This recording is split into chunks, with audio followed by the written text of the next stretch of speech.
Okay, so we are at the Mishnah at the very bottom. We read the Mishnah that started at the very bottom of Kuf Ches Amud Beis, the last few words on the page. We'll read it again and we'll keep going. Mishnah. Posek mos lachosno pashal asar.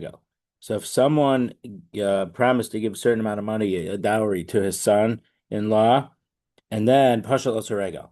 So pashal asar, either he went bankrupt or maybe he went to Medina Sayyam, he went overseas before he paid. Tesha Veshetal ben Rosha. So uh she has to just she's stuck since the man isn't willing to marry her because he's not getting this dowry.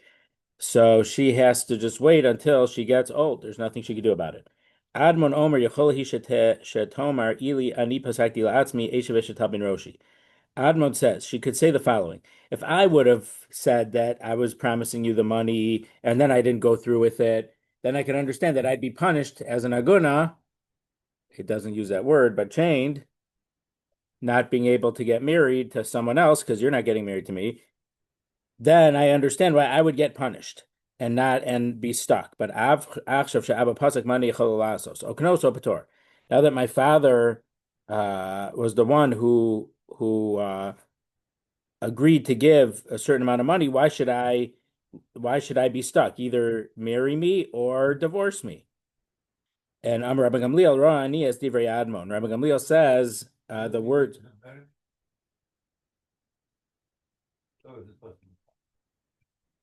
So it seems that they got engaged. They had kedushin. Oh, okay. And because the dowry didn't come through, he's refusing to give her the chuppah and bring her into his house. Okay, so Tosfos mentions an important thing here on the top. He says before on Daf Kuf Beis, we learned that if the family of the Chassan and the family of the Kala had had made an agreement and then got the kedushin, so we know Oh, that they acquired everything. So it's on Kuf Beis on the base. If you want to look.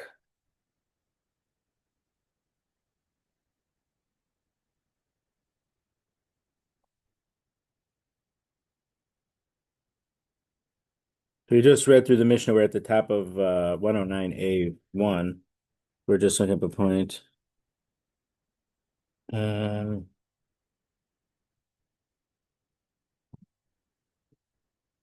so on 102B1, Rav Gidel Amarav said if uh,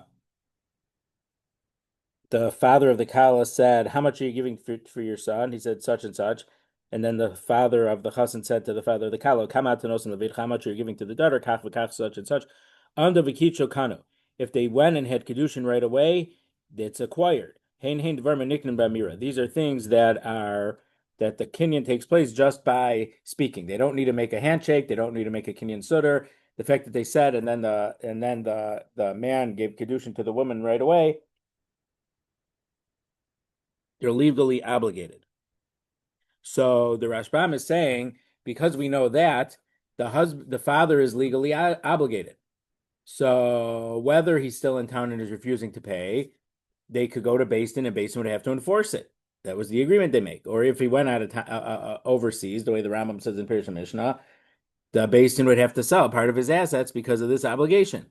So what's going on here? So the Rashbam said, and that case is when the Kedushin happens right after they made this agreement, or it could have been later, but right before the Kedushin, they mentioned that they had made this agreement. But this case must be a case where they agreed, but the Kedushin didn't happen right away. So therefore, therefore there was no automatic kinyan. They needed a regular kinyan and they didn't have a regular kinyan.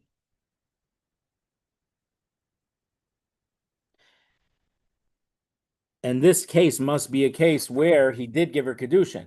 Because if he didn't give her Kedushin yet, why is she stuck? She's a free agent. So it must be that they made a certain agreement and they made it, and he gave her the Kedushin not at the time of the agreement, or at the time that he made the Kedushin, which was at a different time, he didn't mention the agreement that they had made. Therefore, there was no kinyan. So it's not enforceable. So that's where the Rashbam explains the Gemara. So there's a Rabbeinu Tam over here, but I think there's a question from Yerushalmi, but because we learned that Gemara, I want to point out that question that the Rashbam asks, and therefore the answer that the Rashbam gives. It's not the final word in the Rishonim, but we want to mention it. Okay, Gemara. Masnisin deloki hai tana. Our Mishnah is not in accordance with the following brisa. The Tanya, because we learned in a brisa. It's actually a Tosefta. Amar Rabbi Yossi, Rabbi Yehuda. Rabbi Yossi, Rabbi Yehuda said, Lo nechleku admon v'chachamim ala posik mos l'chasno poshel as regel. The argument between Admon and the Chachamim, when a man set aside a certain dowry to give his son-in-law, and then he lost his money, she'echola hi shetomer abba pasak alai mani echol lasos, that she's able to say, my father was the one who made the money. What am I able to do?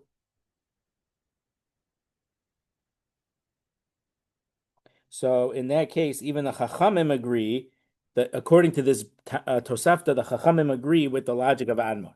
If the father was the one who made this commitment, she's not going to lose. She can't be stuck out of it. Alma nechlaku. What is the machlokas about? Al shapaska hi al atzma. If she was the one who, she agreed to pay him a certain amount of money, or she agreed that her father would pay a certain amount of money. Because the Chachamim say that she's stuck now and she can't get married, she can't get Nisuin, and she can't get divorced unless he wants it. The husband wants. Admon Omer Yechola Hisha Tamer, and Admon says she could have said Kisvurani Sha'aba Nosin Alai. When I made the commitment, I thought that my father would give whatever I committed. But now that my father isn't giving it for me, what can I do? Okanos Opator. Either bring me into your house for chuppah or divorce me. Rabbi Gamliel Ra Anias Divrei Admon. And Rabbi Gamliel says the words of Admon is correct. So that's a different case. So our Mishnah clearly, explicitly says that even when the father made the commitment, she's stuck, according to the Chachamim. And according to this Tosefta, in that case, the Chachamim would agree that because she didn't do anything, she's not going to be stuck.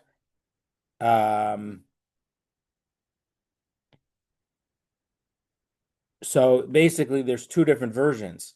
Our Mishnah version of what the Machlokas is about and the Brisa version of what the Machlokas is about.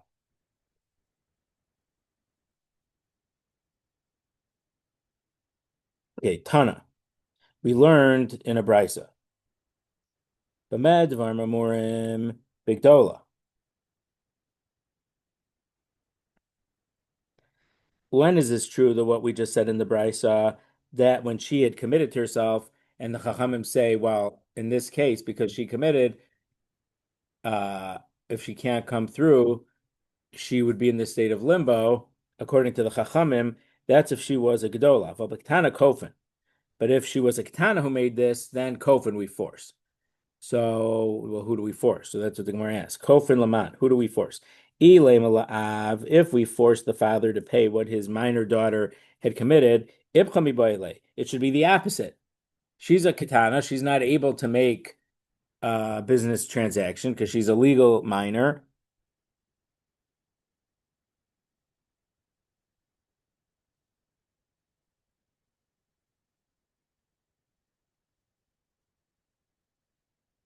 So Ela Amarava Kofin Laba Alitin Gad. So Rava says that this Bryce of B'medvar Mamurim Bigdola. So I guess there was a different Bryce. So our Mishnah was one version. The Tosefta was the second version, and now we have a B'medvar Mamurim as an appendix or as an addendum to the Brisa. When is it true if she's a Gdola? V'Piktana, we force the husband to give her a get.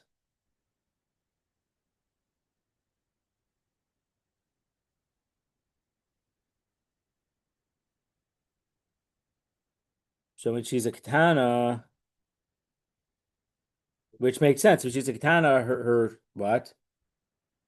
So if she was a katana, she wasn't able to make an agreement. And if the husband had believed her and now he was refusing to do chuppah because the father isn't paying what she wants, well, he's out of luck. He shouldn't have. She was a minor. She didn't have the authority to make such a decision. So in that case, according to this brisa and the Tosefta, we would force him to, if he's not willing to do chuppah for her, we force him to divorce her.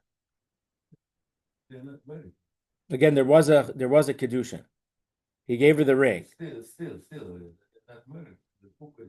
There was no chuppah, but when we say in this case, this isn't engaged like we're saying nowadays. When we're talking about a case where after this he made this agreement, he gave her a ring and said Harat Mekudeshasli. So therefore, even though she's not fully married, but she's married enough that she's not free to marry anyone else unless she gets a get. She needs a get. Yeah. How do you force? The basin will force him. Roughly what I'm saying. So in the time of smicha and when we had kfiyah, when the basin was able to use force, they would even use physical force to force him. Nowadays, that we don't have legal authority to do that, then People try, it'll be yeah, and they got put in jail right? under the RICO statute. It's been so long ago; they're out of jail already. How? That thing, yeah, those people. Okay. Amar of Yitzchak bar Elazar Mishmei de Chizkiah. Okay, so now the question is, we have a whole bunch of Mishnayos, and in some, so let me just a quick recap here.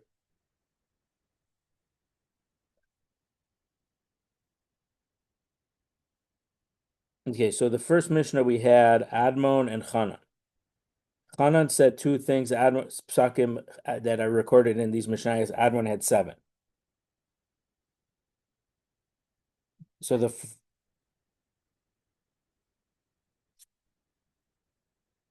and then okay, so then the third Mishnah in our parak, Admon said seven things. The first one is someone who died and had sons and daughters. So if there's a lot of property, the girls get from the estate for food and clothes, and the boys get their Yerusha. But if there's not enough money for the girls to get anything, the boys don't get the Yerusha. That's what the pashtus was, and then we explained last week. The Gemara explained what that means. And Admon says, because I'm a boy, I lose out. So meaning you have to let the Yerusha take place, and the boys get the Yerusha. And Rabbi Gamliel says the words of Admon. I agree with what Admon says. His words are good. Then there was a second case. We also saw it last week. If someone said, "I want my jugs of oil back," and the guy says, "Well, I didn't get any oil from you, but I have your jugs. I'll give them back." Admon says that it's a moda b'miktas. It's a partial admission, so therefore he has to take a shavua, and if not, he has to pay everything that the oil that the other guy is claiming. And the Chachamim said that's not a moda b'miktas because he's only talking about oil, and he's talking about the other guy is talking about jugs. Oil and jugs are not the same thing. So there's nothing you can do. There's no oath. And Rabbi Gamliel says, I agree with Admon. And then we had this case. Rabbi Gamliel says Admon. Now in the next Mishnah, which we'll see in a few minutes, it's well, let's just turn the page and look at it. It's at the in 109.82, the bottom. Ha'orer al asada. If someone is complaining about a field, he's saying that whoever owns the field right now doesn't know it. I own the field. But this guy who's claiming that it's his signed as a witness on a sale, on a shtar, a contract of sale for it. Admon Omer Hasheni Noach Lavarishon Kashe Mena. Admon says that even though so Beryl is saying this field is mine. So Chaim Pipik says to him, Shmirel, you're saying the field is yours. When I bought the field, you signed on the contract as an aid that I bought it from Zalmala. So so if you so since you signed it, how can you say that it's your field? You signed it, I bought it, so it's mine. So Admon says no, that's not a. So even though logically to us that's a good claim, Admon says something else. Admon says Hasheni noach lev arishon kashrei mena. Admon said if I would have contested to Zalmala, Zalmala is a very powerful guy. There's no way I ever would have been able to justify my claim and win my, well, not justify but win my claim. But now that you're the owner, you're not too strong. I could win my claim. So it was in my best interest to sign on the contract of sale, even though I don't believe it's true. The but the Chachamim say because he signed on it, he's admitting that the sale took place. So it's not his anymore. So that's what the Mishnah says. So notice in this next Mishnah, Rabbi Gamliel doesn't say I agree with the words of Admon, are agreeable to me. So based on that, so back to our Gemara on 109a1, Rabbi Yitzchak ben Elazar Mishmei de Chizkiya. Rabbi Yitzchak ben Elazar said the name of Chizkiya. Kamakom she'amar Rabbi Gamliel run is direi Admon halacha kamoso. Whenever Rabbi Gamliel says, I see the words of Admon, meaning what Admon says makes sense to me, halacha kamoso, we pass like Admon. But for example, in the next Mishnah that we're going to read, that we just read, but it's lower down on Kuf Tesamad Aleph, because Rabbi Gamliel doesn't say the words of Admon make sense to me, appear good to me, so we don't pass like Admon there. That's what is being said in the name of Chizkiya right here. Amalei Ravler of Nachman, Rava Es Rav Nachman Afilu Bebraisa. Does that apply even in a case where we had a brisa where Rabbi Gamliel paskened like Admon? Would we?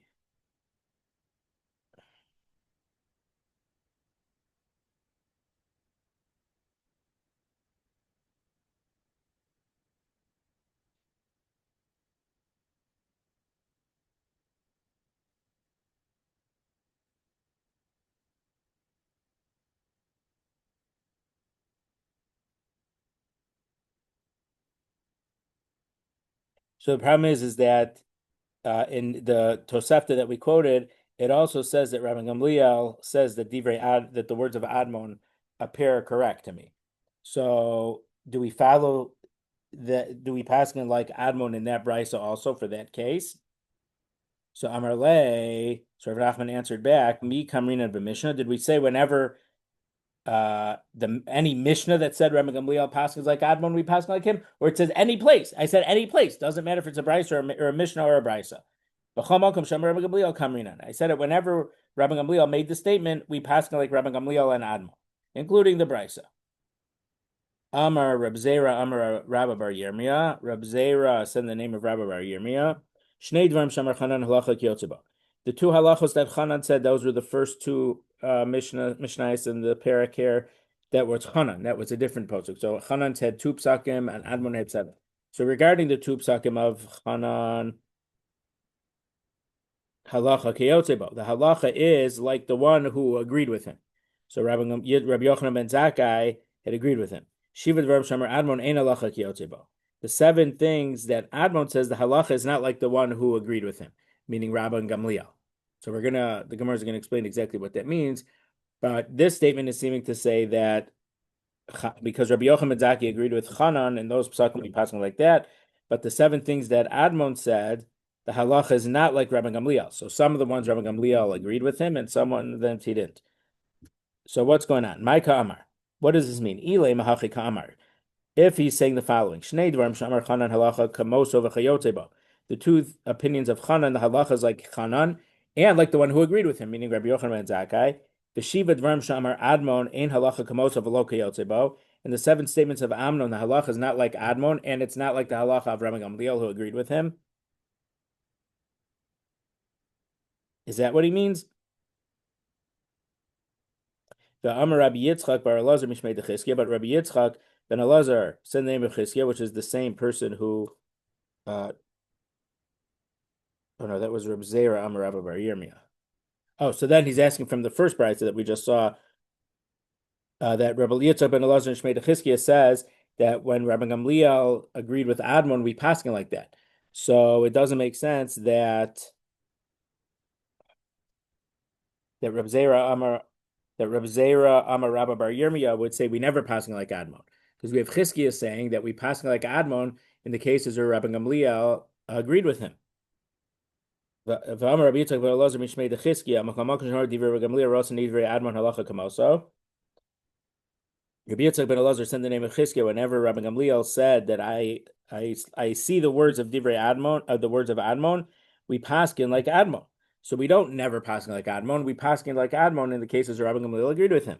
So Elahachi Kamar. So Rabbi Zera Amar Rabba Bar Yirmiyah must have meant the following: Shnei dvarim shamar Chana halacha kamosa v'chayotzebo. The two opinions that Chana said we paskin like him, and the one who agreed with him, meaning Rabbi Yochanan ben Zakkai. Shiva dvarim shamar Admon ein halacha kayotzebo. Hakamoso halacha b'kulu. The 7 things that Admon says we don't paskin like Rabbi Gamliel, but we passing like Admon in all 7 cases.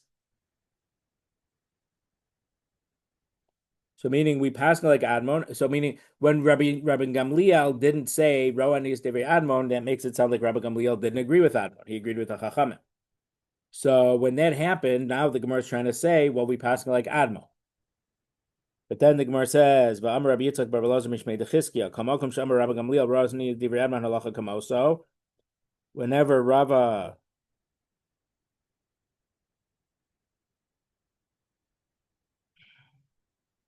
again, the Brisa we just quoted, this is the 3rd time we're saying.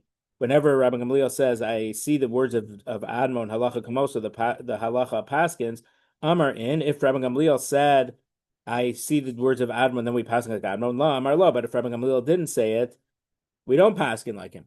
So so the Chizkiah statement implies that sometimes we paskin like Admon when Rabbi Gamliel agrees with him, and we don't paskin like Admon when Rabbi Gamliel doesn't agree with him. So we can't say that we always paskin like Admon, because from Chizkiah's statement, sometimes we paskin like Admon and sometimes we don't. Elahachi Kamar. So this is what we have to explain. Rabbi Zera saying, Shnei dvarim shamar Chanan halacha kamosa v'chayotzebo. The 2 teachings of Chanan we paskin like him and like Rabbi Yochanan ben Zakkai who agreed with him. Shiva dvarim shamar Admon. The 7 things that halachas that Admon said. Yesh pem shalacha kamosa v'chayotzebo. Some of them we paskin like him and the one who agreed with him, meaning Rabbi Gamliel. V'yesh pem shein halacha kamosa ela kayotzebo. And there's some things we don't paskin like him. Rather, we paskin like the other one, who in these cases is silent, but the same Rabbi Gamliel. Meaning, if Rabbi Gamliel didn't say, that means Rabbi Gamliel didn't say that he likes what Admon said. That means Rabbi Gamliel argues with Admon. And if Rabbi Gamliel argues on Admon, we'll paskin like Rabbi Gamliel and the Chachamim, and not paskin like Admon. And there's some cases we don't paskin like Admon. Rather, we paskin like Rabbi Gamliel or the Chachamim, who the Rabbi Gamliel clearly paskins like the Chachamim if he doesn't agree with Admon. And so like colon, whenever Rabbi Gamliel says, I see the words of Admon as making sense, we paskin like Admon. But if Rabbi Gamliel didn't say that, then not. So the Gemara here is telling which cases we paskin like Admon in and which ones we don't.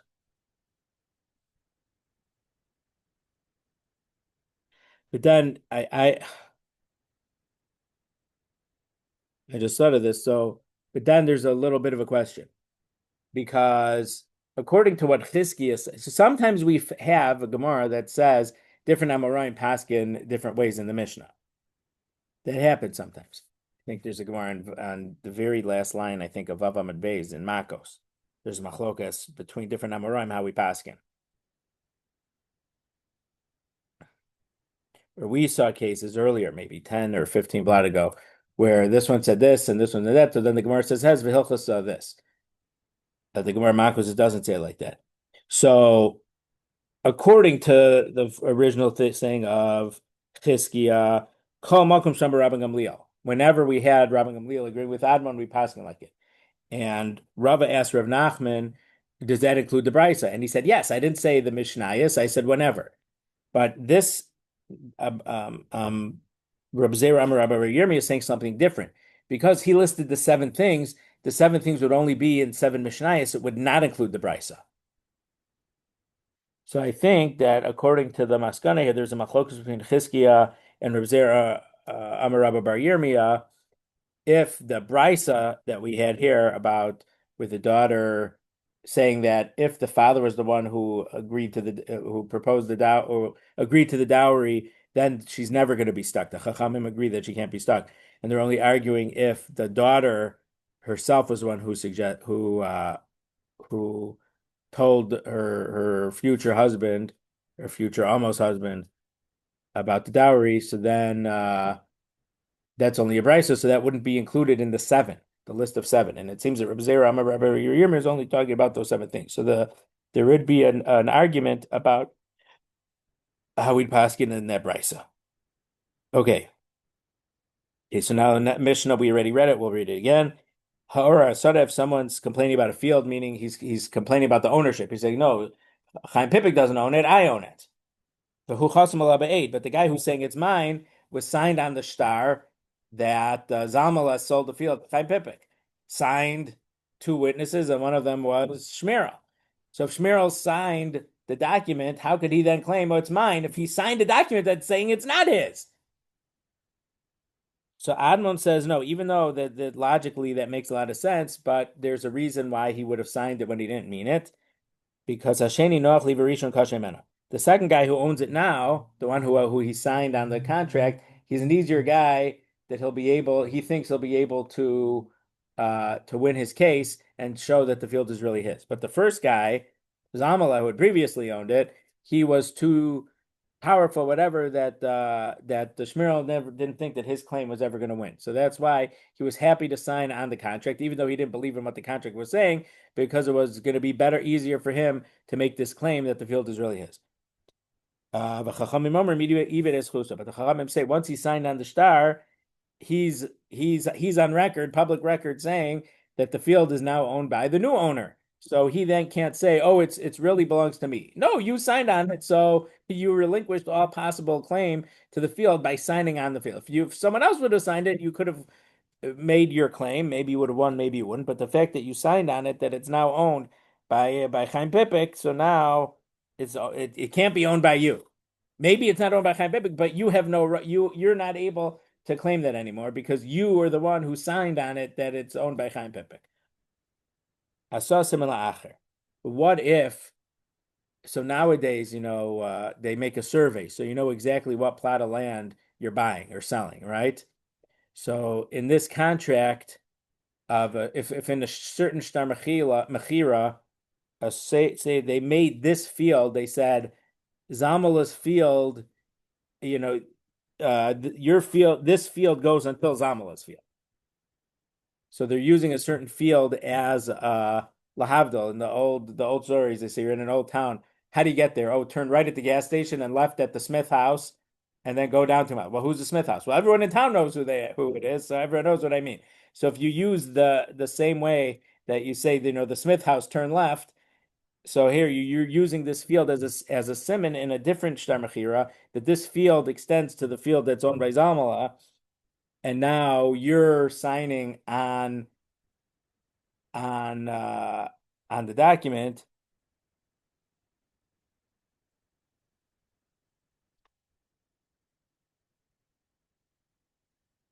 And so that is okay. So let me just say what Rashi says. So the person who had the chazaka as being owning the field made this as a simon, as a sign to someone else that he's not selling.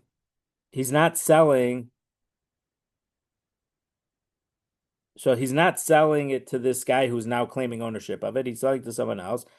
That I'm selling a field that on this side and on this boundary, it's owned by Reuven. Or he's saying up until, let's say the south border, Rashi just says border A, border B, border C, but border A is my field. And on the second, on the west side is Shimon's. Or on the south on side B of Shimon's thing, it's my field. And he made this field as a simento as one of the boundaries for the new buyer.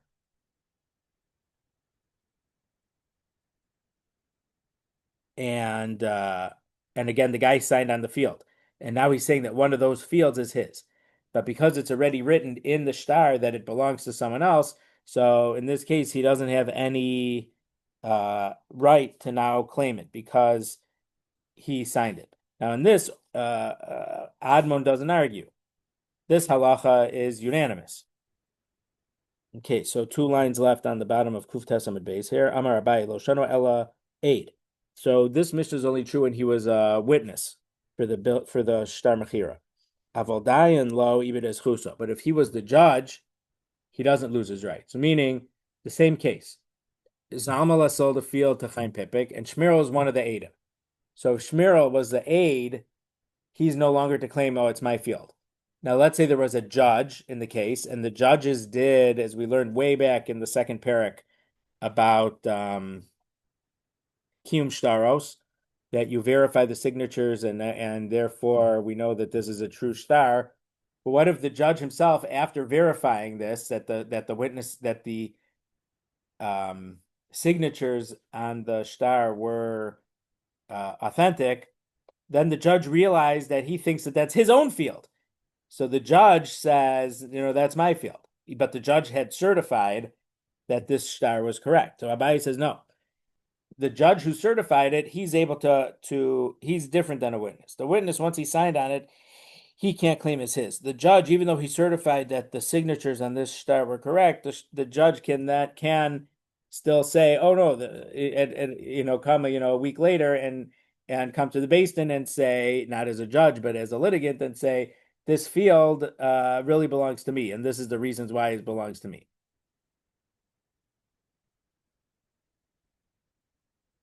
The Tani Reb Chia, because Reb Chia taught, Ein Eidim Chosmen al Shtar, Elim Kain Karu. Eidim are not allowed to sign a shtar unless they read it, as we turn to Kuf Tes Amud Beis. Aval Dayanim Chosmen Afal Pi Shlo Karu. But Dayanim are able to sign that they verified the signatures without actually reading the contents of the shtar. So the Dayan doesn't have to know what he's certifying, but there's a shtar that has these two witnesses, and the witnesses came in and said, yes, this is our handwriting. So he could rubber stamp it, even though he doesn't know the contents. So because of that, the Dayan is still able to claim that it's his. With this, obviously, he has to have some evidence. He doesn't lose that right just because he had done kiyum shtaros on this. I saw similar acher. So the second case in the Mishnah was, what if a certain field was listed in a different shtar mechira of a different field as belonging to someone else? The witness on that field cannot then claim it's my field. Amar Abai says lo shanu el acher. So that's only if it got sold to a third party. Aval atzma lo ibid as a. But if it was sold to himself, he doesn't lose out on this. The Amar, because he could say, Idalo avdi lihachi lohava mizabin liniheli. If I wouldn't have signed it, he wouldn't have so meaning there's several fields. So let's just change the name. Yosef is selling a certain field to Binyamin. Now Binyamin, so Yosef is describing this field, and that on one of the sides it's owned by Zvon. So Yosef is saying, well, one of he's even though the shtar describes one of the sides being owned by Zvulun, it's really owned by me.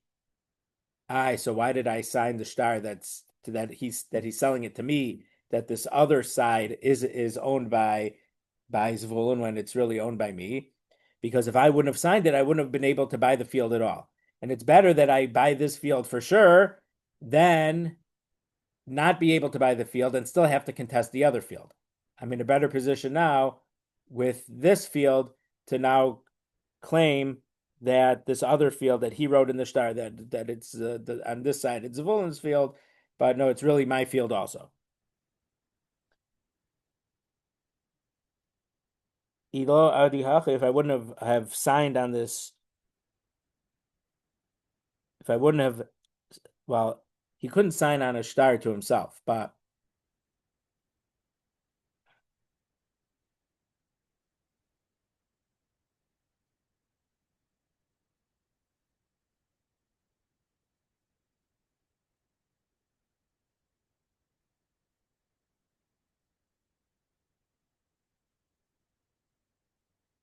Right. So what happened is using the names.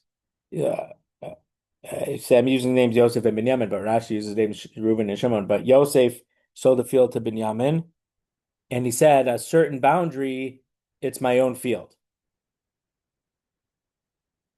Wait, what?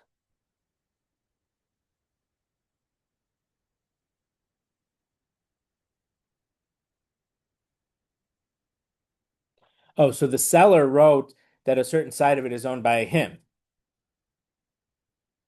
So if this guy wouldn't have gone along with it, if he would have protested at the time that the guy was writing the bill of the contract, whose field is on what side, then he wouldn't have been able to buy this field either.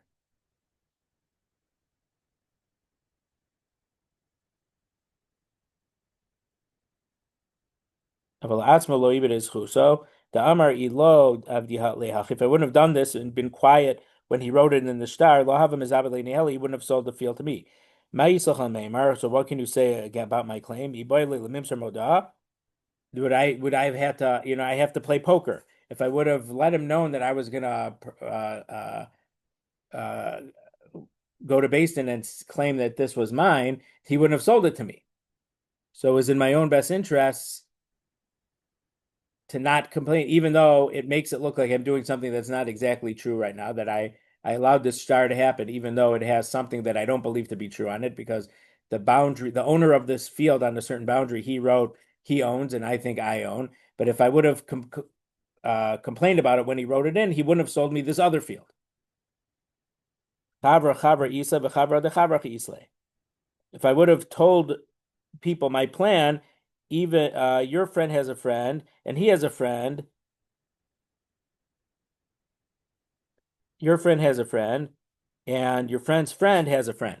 This is another way of saying if two people know it, it's not a secret. I mean, if I would have told someone that I was going to contest it, it would have gotten back to Yosef, the seller, and he wouldn't have sold me the field.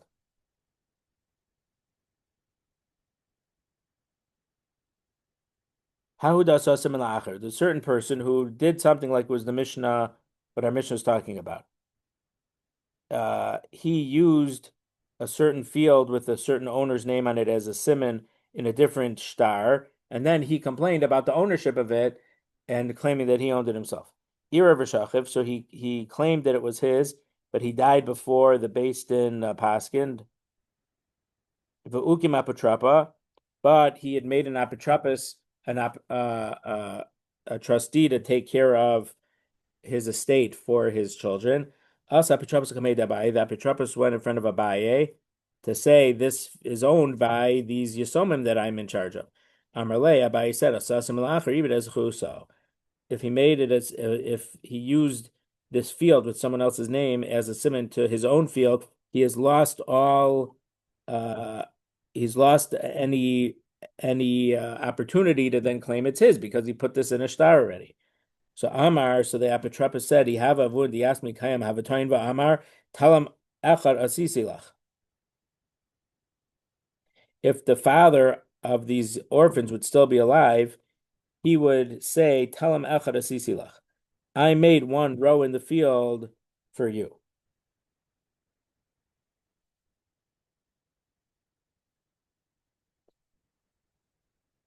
Meaning, I said that the boundary of the field is mine. I didn't sell you from there, for 500 feet to the east. I sold you next to my field just one row of stuff to plant, but the rest of it is mine.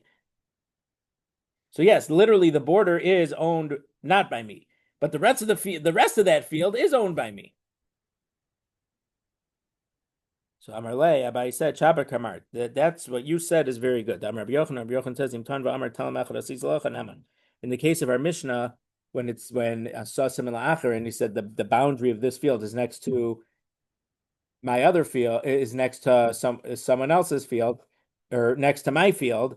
So we could say that only the one strip next to it is owned by me, but on the other side may not be owned by me. So therefore, the guy who's signing on it or is able to claim that part is his because he didn't mean from the border for a long distance. He just went to the border for a very short distance. Zil havle mias talamacha. But the Abaye said to the apotropos, still give him one strip based on the claim that you just gave. So have a Allah rikhba dedikli, but there was a whole bunch of palm trees on it, so it was very valuable if he would have given it up. So Amarle, the apotropos said, Yahavun de Yasmi Kaim Havatan Amar, Chazarti Lakachtim Imenu. If the father was still alive, of these Yisomim was still alive, and you would have told him to give it back, he would say, that's true. At the time of the star, this strip was owned by him. But after I wrote the star, I bought it back from him. So I'm not contesting the star. I'm saying that there was later a different sale, and I bought it back from him. Amarle, Abai said, Shapar Kamar, you said very good. Rabbi Yochanan, because Yochanan says, Chazar to Menu Nama. If he claimed and says that it's true, it was true when it's saying, but late, what was written in the star is true, but later I bought that strip back from him, then he's believed. So basically, these psakim of Rabbi Yochanan are limiting. So even though the Gemara, our Mishnah says you lose a lot of rights if you sign on a star in this situation, but Rabbi Yochanan dials it back a little bit. Amar Abai said to the apotropos, Haiman demokim apotropa nokim kihai. Whoever wants to appoint a trustee for his children, take care of his estate for his children, he should take a guy like this. The Yadal Apuche B'Zchus Diasmi, because he knows how to make claims in Beis Din for the benefit of the Yisomim. Okay, Mishnah. Misha halachlim dinas hayam va'avda derech sadehu. So someone, he owned a field, he went overseas, and he was gone for a while, and when he came back, he couldn't find his path. There was no path left anymore to show how he could reach his field.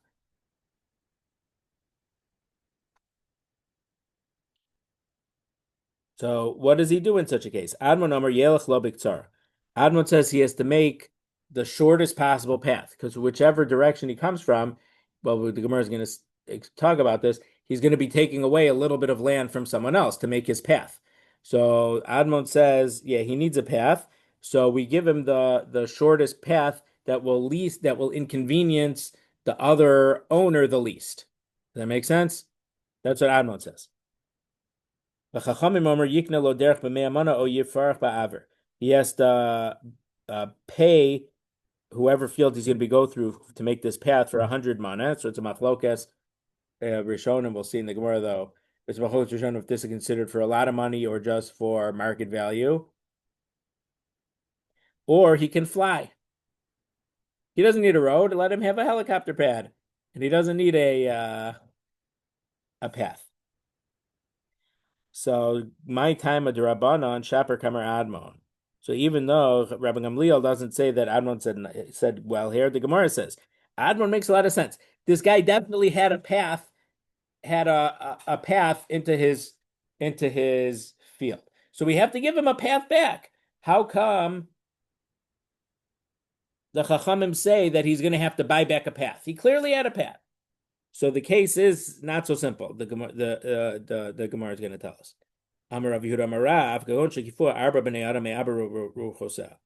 Because there were four different directions were owned by four different people.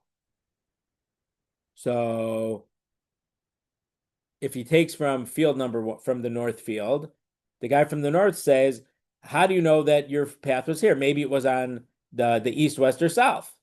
So then he goes to the guy on the west side. He says, I had a path through here. So give me my path. He says, no, how do you know it was here? Maybe it was on the north, south, or east.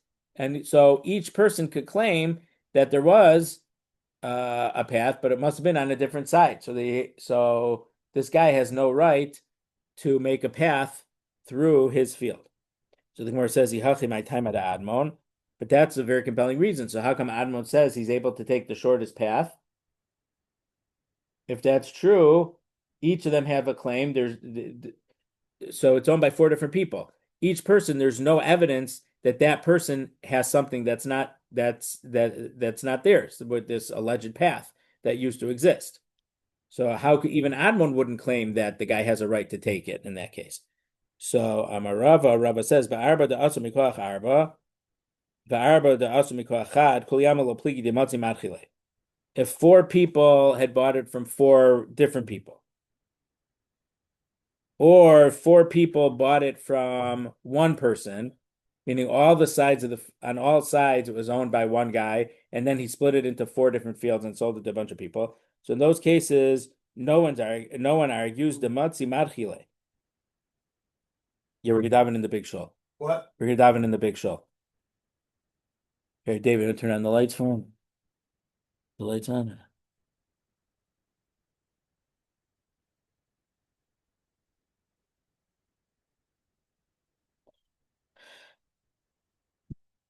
The arbad or four people now who, meaning there used to be one guy who owned all the sides, and now four people bought it from them. So now it's four. Everyone agrees that these four owners can each tell the guy who's returned from Dina Sayam, you have no evidence that your field was going through mine, so you have to either pay us or you can't have a path through it. You could fly through it. Key pligi, what's the case where Admon argues on this and says that he has a right to a path? If four people had owned the different fields around him, and now one person bought all those fields. So now in that case, the fields that this one guy owns, definitely one of them had a path on it in the past. Does that make sense?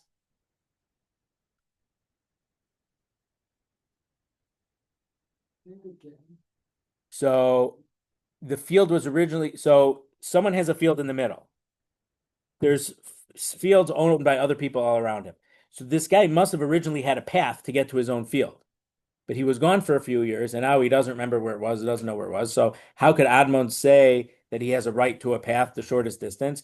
So the Gemara just answered it's a case where the different sides of this field were owned by different people, but now one person bought all of them.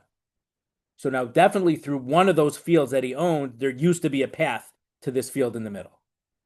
So that's why Admon says, so he has to give him a path, but the guy only has a right to the shortest path. If he wants to go from the east, if that's not the shortest path, then he doesn't have a right to it. So I guess the shortest path would be the amount, the distance through which it encroaches on the surrounding field.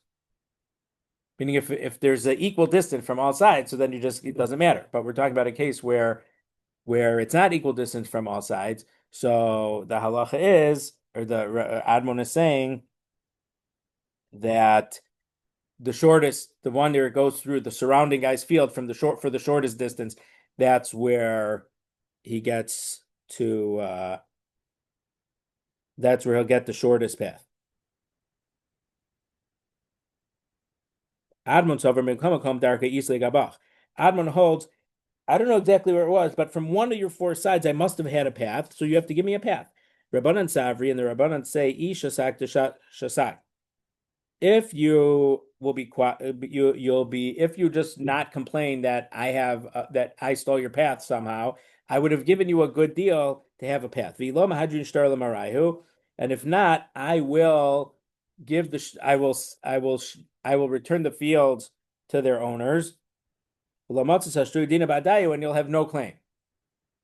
So meaning, if you want to do an adversarial approach, I'm going to dig in, and you have no proof. If you want to, if you come to me and say, let's make a deal about this, I'll sell it to you for a reasonable price. But if you want to fight, I'm not gonna give anything to you because I'll just return the four different shtaros back to their previous owners, and you'll be stuck with nothing because even Admon agrees in that case you don't have a path.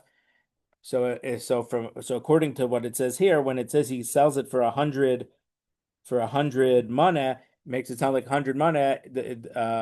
According to Chachamim, the Baal Asada is gonna the guy who wants his path is gonna have to pay big bucks to get this path. But if he wouldn't have done it in an adversarial approach, the guy would have been willing, the new owner through whose field a path is going to be made would have not been so mean in holding out. Okay, just a few more lines. 109b3. Hahu da'amar lahu Dikla of Ras. A certain person said, my palm tree will go to my daughter. He willed it to her. But he didn't say which tree. Azul Yasmi Polygonisa Yavala Dikla. So this girl's brothers, the Yisomim, they split up the field and didn't give her a tree. Sav Rav Yosef Lememer Hainamas Nisan. Rav Yosef wanted to say that that's the case of our Mishnah, that it's like not leaving the path, and because you don't know where it is, she loses out. Amarle Abaye disagreed with it. Midami, are they similar? Hasam kol chad v'chad matze marchile. In the case of our Mishnah, each one could say, "You have no proof that the path was through my field. It was through one of the other three sides." But hacha dikla gabayehu. But in this case, the brothers who split up the property definitely definitely owned the tree. So my takante. So what? How do you fix it? So basically, we have to undo the Yerusha process, that how we split up the different properties and assets. Give her a tree, and then they'll redistribute everything, so they'll each get the equitable thing. So they have to undo their distribution of the estate. We'll leave it here. This time for Mincha.